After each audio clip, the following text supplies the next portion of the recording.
Hello Lumen students, it is week 13, this is your Wednesday video. We have a mind reader riddle for you. You're going to think about your spelling words for this week. I have 5 clues for you. You can write down which word you think I am thinking of for each of the clues. Your first clue is, it is a spelling word.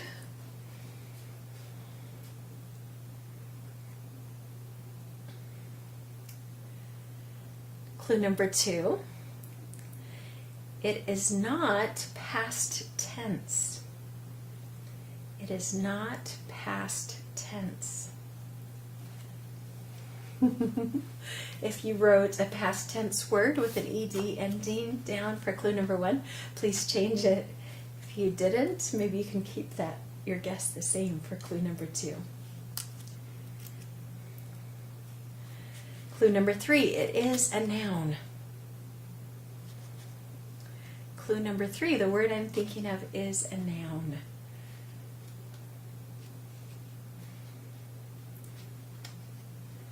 Number 4, it is part of the body. Maybe you had guessed it already by number 3. We'll see if you're right. Maybe some of you got it with your second clue or first. There is a cereal commercial, this is clue number 5, that uses this homonym and says follow it for it always, always blank. But you're looking for the word that would replace it. Okay? Follow this because it always does something. Right? Of course, the word was nose. It is a part of the body. It is a noun. And there's a cereal commercial that said, follow the nose, it always knows. K-N-O-W-S. Nose, N-O-S-E. So, those are your spelling words for this week. I want to now read you a Christmas picture book. This is one of my favorites. And the title of it is Santa Calls. It's by William Joyce.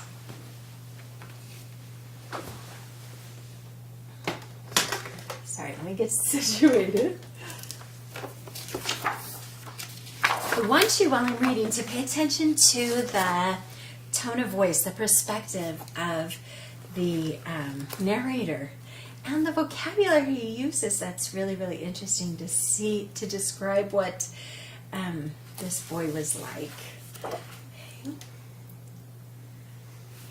Art Atchison Amesworth was a very singular boy, orphaned at an early age by a gang of desperados. He had applied himself wholeheartedly to the making of inventions, the quest for adventure, and the fighting and smashing of crime. He lived in Abilene, Texas, with his aunt and uncle, who ran a Wild West show, an animal phantasmagoria. He had a best friend spelling Little Feats, a young Comanche brave. He also had a little sister named Esther.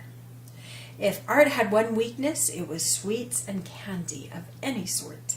If he had one flaw, it was that he was often mean to his sister Esther. But that was all before the amazing Christmas of 1908, before the extraordinary adventure, before the mysterious box arrived and changed young Art forever. They found the box outside their prairie laboratory one dusty December day just before Christmas.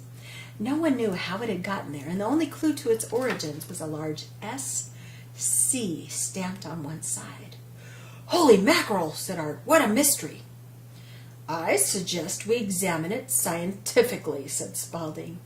And so, using the most scientific method at their disposal, they poked the box with a stick. And a note instantly emerged. It read, "Open the box, assemble the contents, come north. Yours, S.C." "S.C.?" they all wondered aloud. "By the rings of Saturn," cried Art, examining the box with a magnifying glass of his own design. "I've got it." Spaulding stepped closer and whispered, "Do you mean?" "Yes," said Art, "it's from Santa Claus himself." Gee whiz, sighed Esther in awe. Santa calls.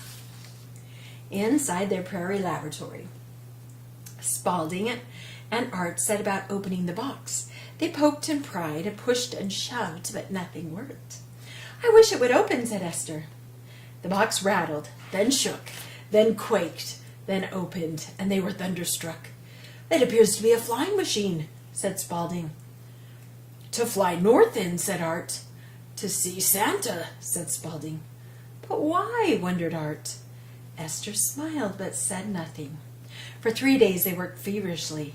The basket they were to ride in was broken, so Spaulding lent his beloved canoe to the cause, and by dawn on Christmas Eve, the Yuletide Flyer, as they had christened the amazing machine, was ready to fly. At first, Art refused to let Esther make the trip. You're too little to come, he told her as he prepared to leave. I'll tell if you don't let me go, she threatened. Art gazed at her squarely and said, You know an Amesworth never tells. Esther watched solemnly as Spaulding started the engine, and a single tear trickled down her cheek. Oh, all right, get in, Art relented. So this is how they're distracting their aunt and uncle so they can make their getaway. And the pig doing a handstand on the monkey. Oh, too far. To the pole, shouted Art, and they lifted away, undetected, into the northern skies, toward the icy unknown and Santa Claus himself. By afternoon, using a compass of his own design, Art piloted them to the polar ice cap at the very top of the world. I wonder why Santa has called for us, said Spaulding as he reached for a blanket. To solve an Arctic crime wave, I imagine, said Art as he popped a candy into his mouth. They all grew quiet. There just ahead was the North Pole shining through the clouds. It was the most beautiful thing they had ever seen. Their descent was graceful, but their landing was a catastrophe. The Yuletide Flyer spun wildly out of control, crashing into the very base of the Great Pole. We appear to be up an Arctic creek without a paddle, said Spaulding as he examined the wreckage of his beloved canoe. We may be down, but we're not out, said Art, scanning the endless icy horizon with a spyglass of his own design. A man in a dogless sled sped toward them. I am Ali Aku, captain of the Centurion Guard, he announced, jumping from the sled. Step lively now, there's no time to waste. Darkness falls quickly here, and with it comes the dark elves and their evil queen. What are dark elves? Asked Spaulding, climbing aboard. Trouble, said Ali Aku evenly, and he gunned the sled across the frozen tundra. Within minutes, twilight was upon them, and with it an attacking army of dark elves, led by their villainous queen. Charge! Shouted Ali Aku as they flew forward. Seize them! Screamed the dark queen. A barrage of snowballs filled the air. With ice spears and slingshot, they scattered the elves like 9 pins. And Esther, little Esther, scored a direct hit on the queen herself. Good shot, said Art. Top notch! Absolutely bully! Esther smiled. It was the first nice thing Art had said to her for over a month. Straight ahead to Toyland, yelled Ali Aku. And at the flick of a switch, the dogless sled soared up into the sky. You've not seen the last of me, little girl, screeched the villainous dark queen. But Esther hardly heard her, for the glowing lights of Toyland were now in sight. Toyland was everything they wished for, and more than they ever dreamed possible. It was a vast, glorious, and glittering city. Creatures of every continent and people from every land brought together for one purpose, and one purpose only, announced Ali Aku, to make toys. But why has Santa sent for us? Asked Art. I know not, replied Ali, as he steered them into the heart of the metropolis. A huge sign read, The best of the old, the best of the new, and the best that is yet to be.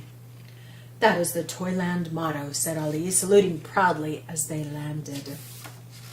Now we go to bed, said Ali. You must always go to bed before you see Santa. That is the rule. And suddenly an extraordinary galloping bed pulled up. I love that. You have to go to bed before you can see Santa. To Santa and step on it, commanded Ali Yaku, and the bed sprinted them through the shimmering streets, and they were escorted by a troop of splendidly uniformed dogs. The canine brigade, remarked Ali, Santa's personal pets. To receive one is the highest honor in Toyland. By the moons of Jupiter, this is a swell place, said Art, and he wished more than anything in the world to someday have a pup of the canine brigade. Then from the great hall of Santa, Mrs. Claus rushed out to welcome them, and all of Toyland cheered.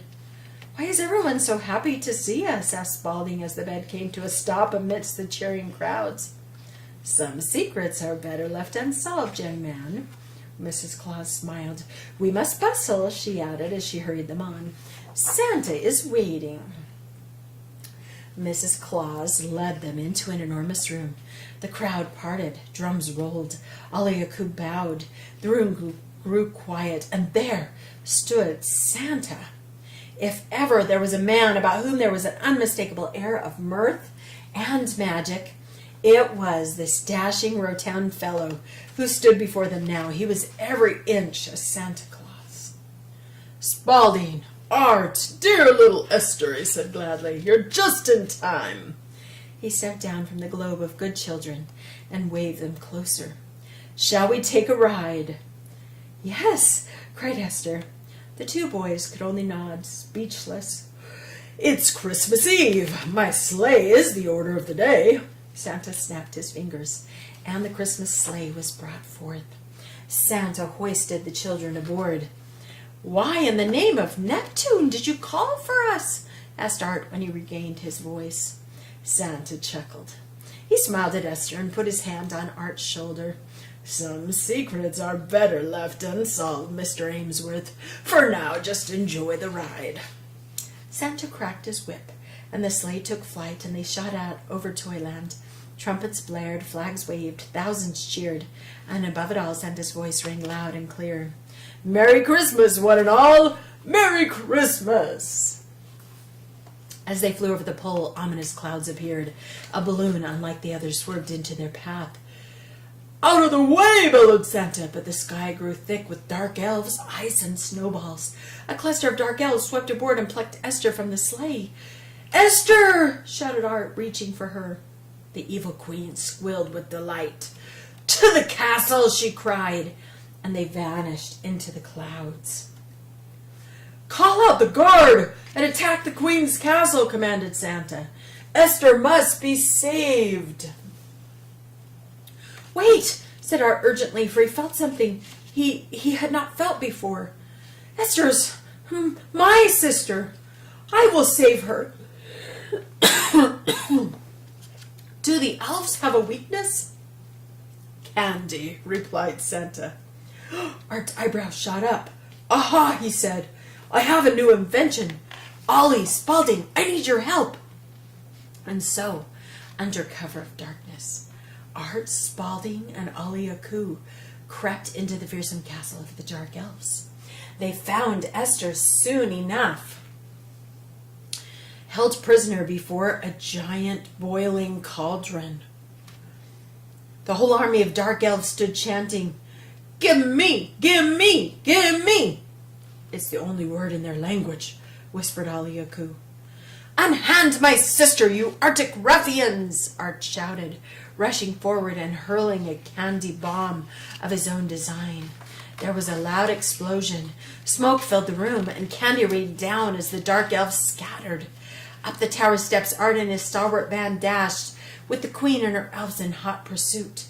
I still got one trick up my sleeve, panted Art. What? Whispered Esther. Licorice, Art replied as he quickly passed out supplies of the wretched black candy. No villain in the world can resist it. They held their ground and waited. The dark horde surged forward.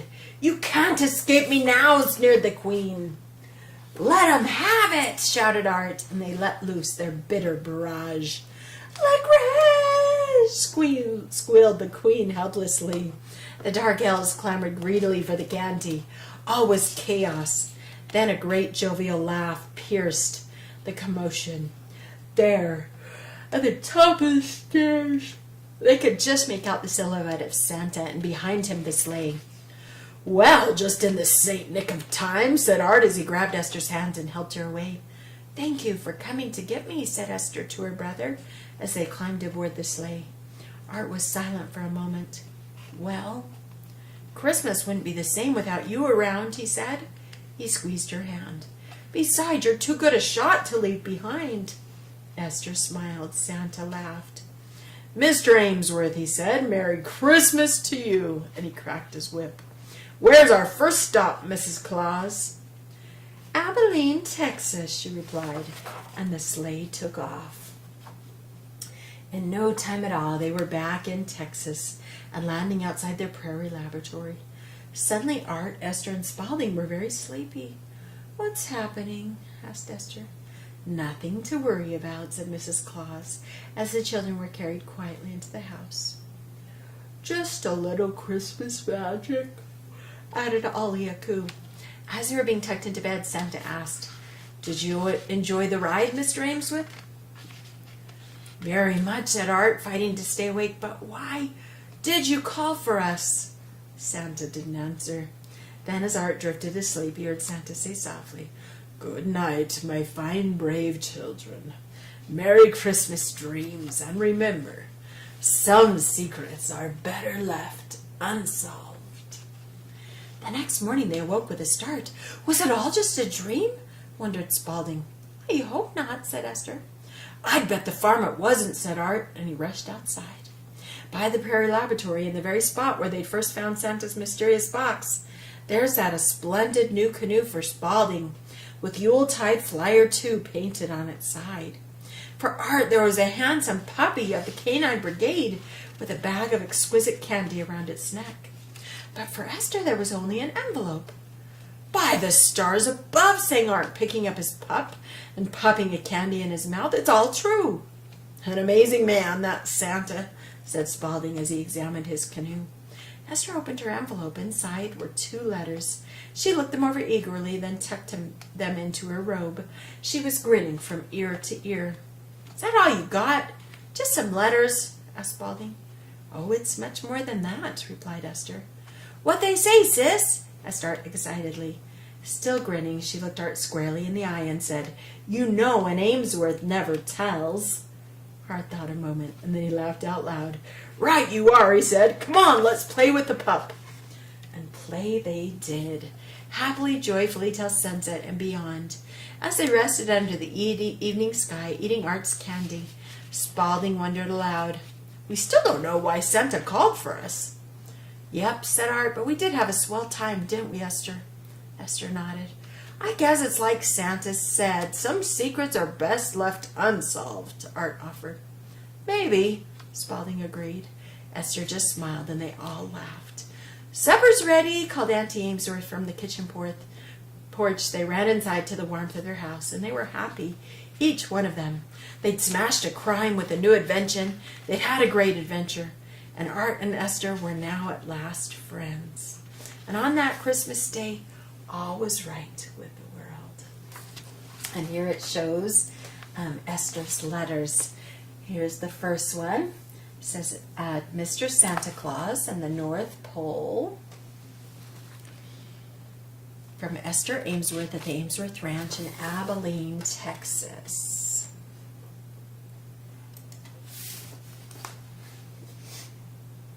Come on, where are you? What happened? Here we go.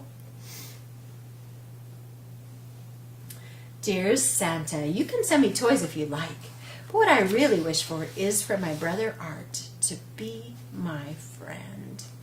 Yours, Esther Amesworth. Here's the next. Oh, that's that one. And here's the next letter. Miss Esther, Amesworth Ranch, Abilene, Texas, USA. Dear Esther, such a rare and wonderful request could not be refused. I'm glad our little adventure did the trick. S.C. There we go. There is Santa Calls. Now I want to explain to you students the writing assignment for the little students who would like for the little students and for guided instruction students who want to complete this. So we're going to do a letter to Santa, but this letter is going to be a little bit different. Okay, you need to write it in a unique first person point of view. Okay, so you're not writing this as yourself. Okay, maybe you notice in that book how the author used lots of funny words to describe art and what he did. He sounded like an old-fashioned kind of what do I want to say? Kind of a Lone Ranger character, right? With his friend Tonto by his side. No, they didn't use those names. Out fighting desperados and battling crimes, solving mysteries. So he used a lot of language and words to help get that point across. Okay. So you need to write it in a unique first-person point of view. And I want to give you some ideas. Maybe you want to write this as a cowboy in the Wild West. You could write it as a mermaid under the sea, or a merman. You could write it as an alien from another planet writing to Santa. You could write it as a king, or a prince, or a princess, or a queen. You could write it as an animal of your choice.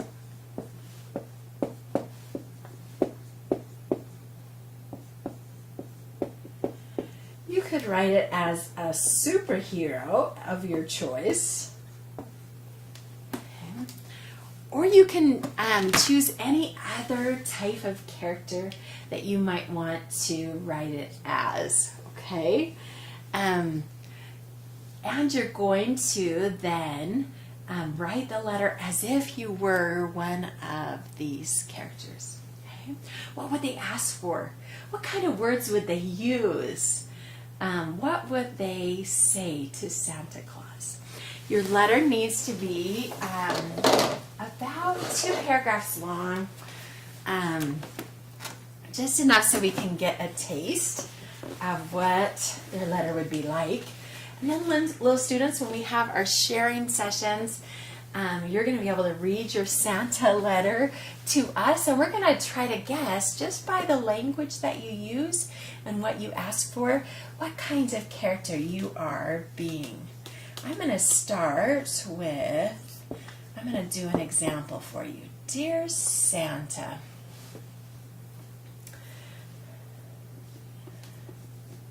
the only thing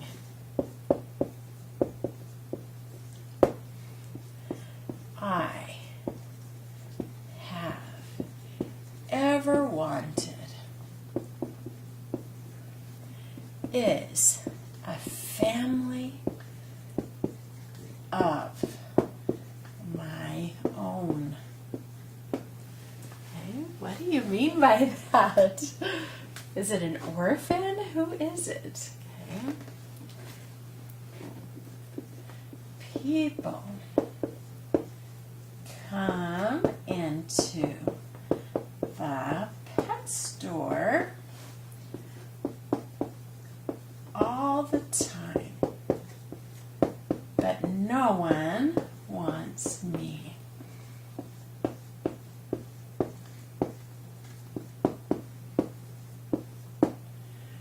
I dream. Okay, so we know a little bit more about our character. It's got to be an animal, right? An animal that would be in a pet store. I dream about having my own house and chew toys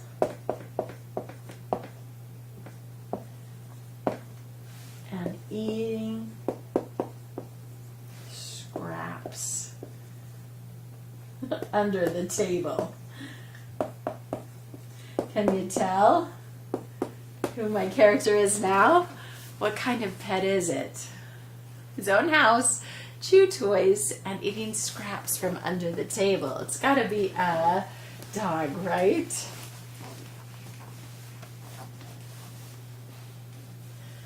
I want to be the best friend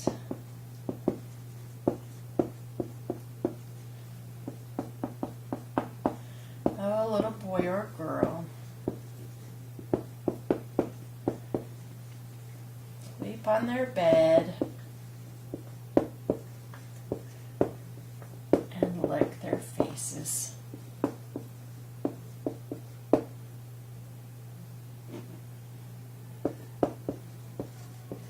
I promise not to pee on the carpet or chew up their shoes. Sincerely,